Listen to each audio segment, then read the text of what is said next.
ఇంకొక మాట కూడా ముఖ్యమంత్రి గారికి నేను చెప్పేది, మీరు మీ కాంగ్రెస్ పార్టీ శాశ్వతంగా మరి ద్రోహులుగా చరిత్రలో మిగిలిపోతారు.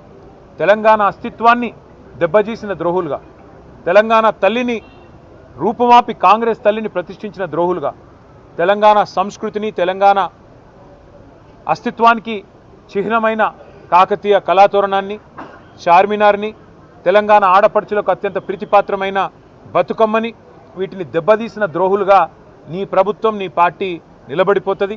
అదే కోవలో అదే వరుసలో సికింద్రాబాద్ అస్తిత్వాన్ని కూడా మీరు ఏదైతే దెబ్బతీసే ప్రయత్నం చేస్తున్నారో ఇది మీకు మంచిది కాదు.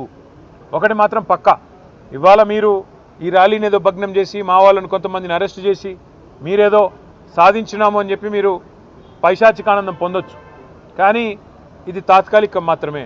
తప్పకుండా శ్రీనివాస్ యాదవ్ గారు చెప్పినట్టు కోర్టుకి పోతాం. ప్రజాక్షేత్రంలో ప్రజల తరపున న్యాయబద్ధంగా నిరసన చెప్పే హక్కు మనకు రాజ్యాంగం ప్రసాదించిన హక్కు, డాక్టర్ బాబాసాహెబ్ అంబేద్కర్ మనకిచ్చిన హక్కు.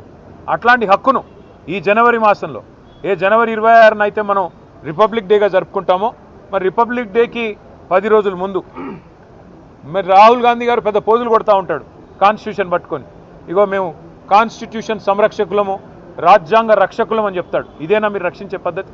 ఒక శాంతి ర్యాలీని భగ్నం చేసి ప్రజలకు నిరసన చెప్పే హక్కు లేకుండా చేసి ఎక్కడి వాళ్ళని అక్కడ అరెస్టు చేసి ఇదా మీరు చేసే రాజ్యాంగ రక్షణ నేను అడుగుతా ఉన్నా.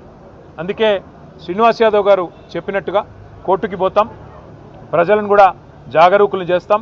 జంట నగరాల అస్తిత్వాన్ని దెబ్బతీసే ప్రయత్నం చేస్తున్న ఈ తుగ్లక్ సర్కారుకు తప్పకుండా ప్రజాక్షేత్రంలోనే బుద్ధి చెప్తాము.